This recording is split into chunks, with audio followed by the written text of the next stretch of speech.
Hello, everyone. Welcome to Chasing a Murder.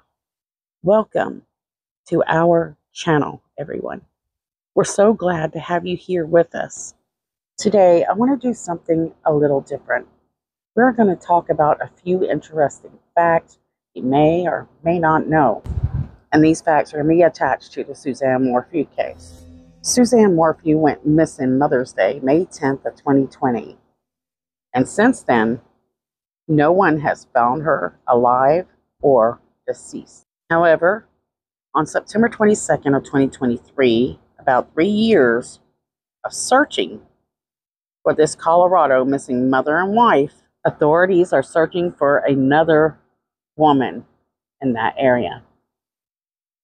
They don't find her, but instead stumble upon a shallow grave.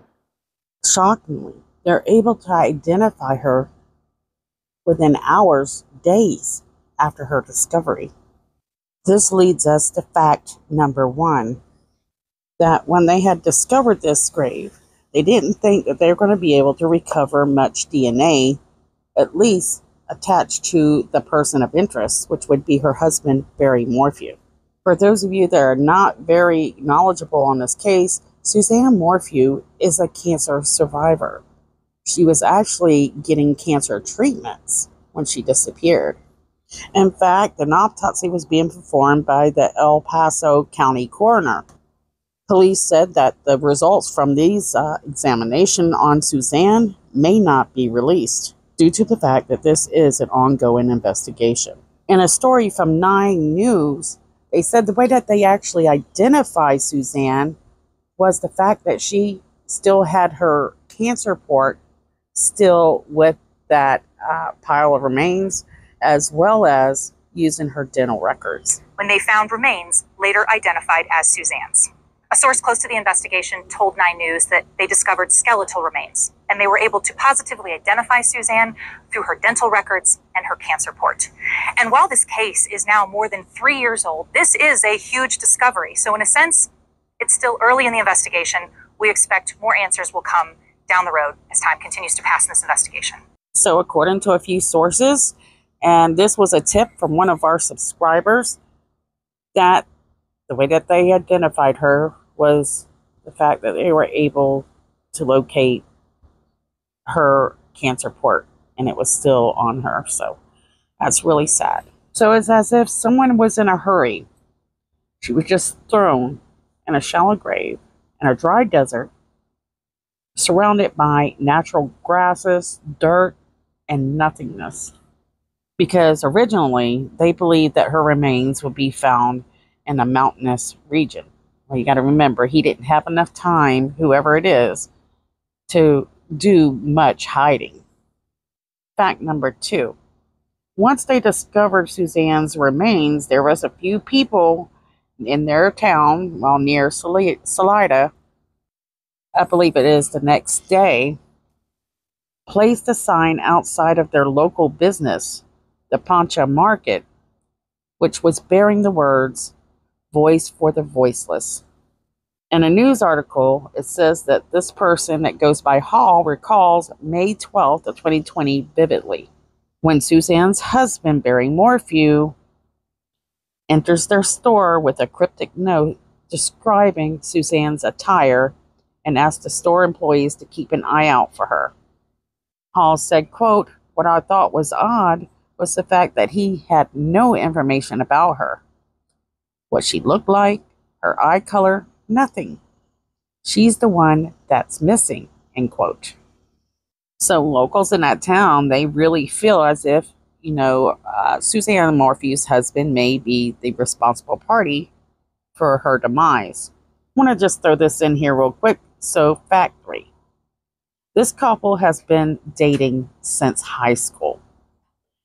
It says that Suzanne was quite popular. She was beautiful, and Barry, he was a popular player for baseball. They graduated school, got married in 1994, and they had 2 girls. The reason for them moving to Colorado from Indiana was because their oldest daughter was going to school there, and they were going to follow her. So basically, they wanted to be closest as they could to their older daughter, Mallory. But there was also rumors that it was an attempt at a fresh start for their marriage. Supposedly, that marriage may have been in trouble years ago. Interestingly, both of the two girls are very supportive of Barry Morphew. They do not believe that he is responsible for their mother going missing. And now, as of September 22nd, her death. So, fact number 4. After Suzanne's disappearance, the public was getting impatient.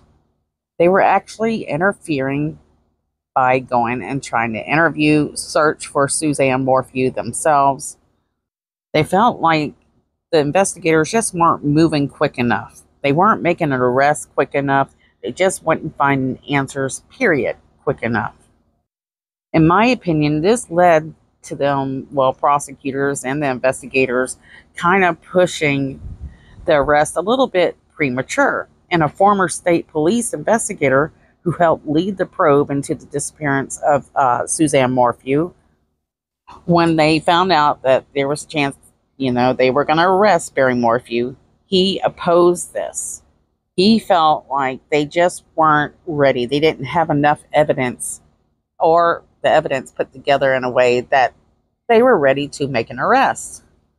This would actually lead to the dismissal of the charges that he would be arrested for, and prosecutors would later be able to rearrest him once they felt they had enough evidence and if they found the remains of Suzanne Morphew.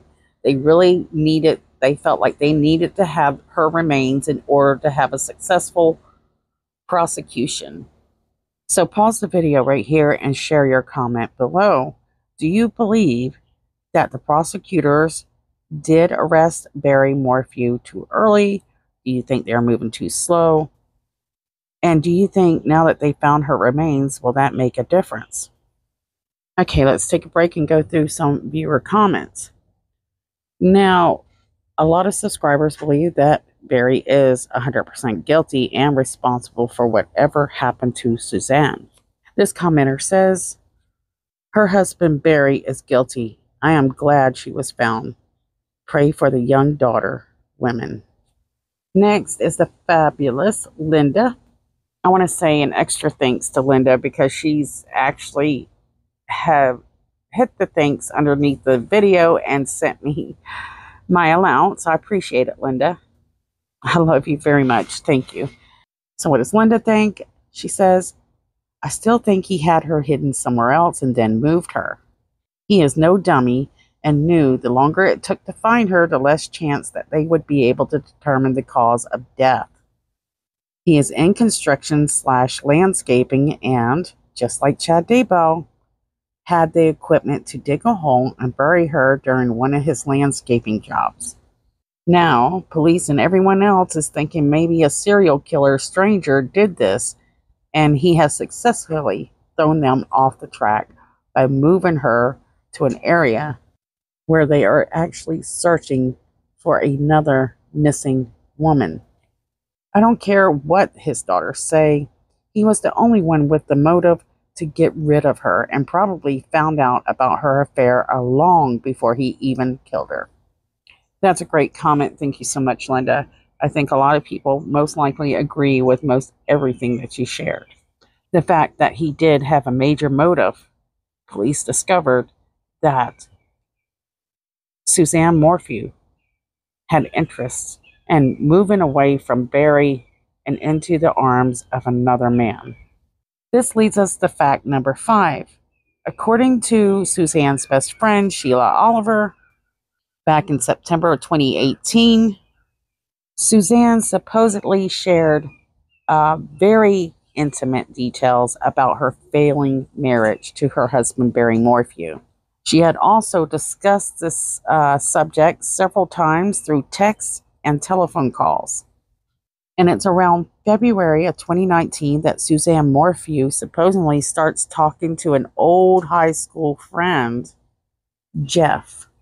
Around September of 2019, Suzanne actually texted her friend Oliver saying how she wished her husband would just get fed up with her and leave. Now, the date is this one I'm struggling with, but at some point, Suzanne tells her husband that, I'm done. I need peace. When she says peace, that actually makes you wonder, what does she mean by that? It almost sounds maybe she's been smothered or doesn't feel like she's getting enough time away from Barry. By February of 2019, Valentine's Day, Suzanne Morphew and Jeff, their relationship became more than just platonic. They had met up in New Orleans while he was there for a conference. After that, they continued staying in contact through social media, business media like LinkedIn, WhatsApp, and Barry Morphew would claim that he had no idea about this affair. Suzanne talked to several of her friends about wanting out of the marriage, but according to them, they didn't know anything about Jeff. In February of 2020, Suzanne and Jeff actually meet up in Florida while she was visiting with her father. And just 3 months later, Suzanne disappears. Okay, guys, I wanted to make a quick, interesting new video, and we're going to call this part 1 of Suzanne Morphew Facts. Don't forget to share your thoughts below of what you think about this affair between Suzanne and Jeff. If you'd like to see another video, like we'll do a part 2 to this, definitely comment below and I'll share your comments on the video. I got a few more comments I'm going to share on part 2 already. Don't forget about these girls that continue to go missing. They have no answers. Share their face on your social media today. I love you guys. Thank you so much. Make sure that you hit like, hit subscribe, hit the notification bell for more uploads. See you guys soon.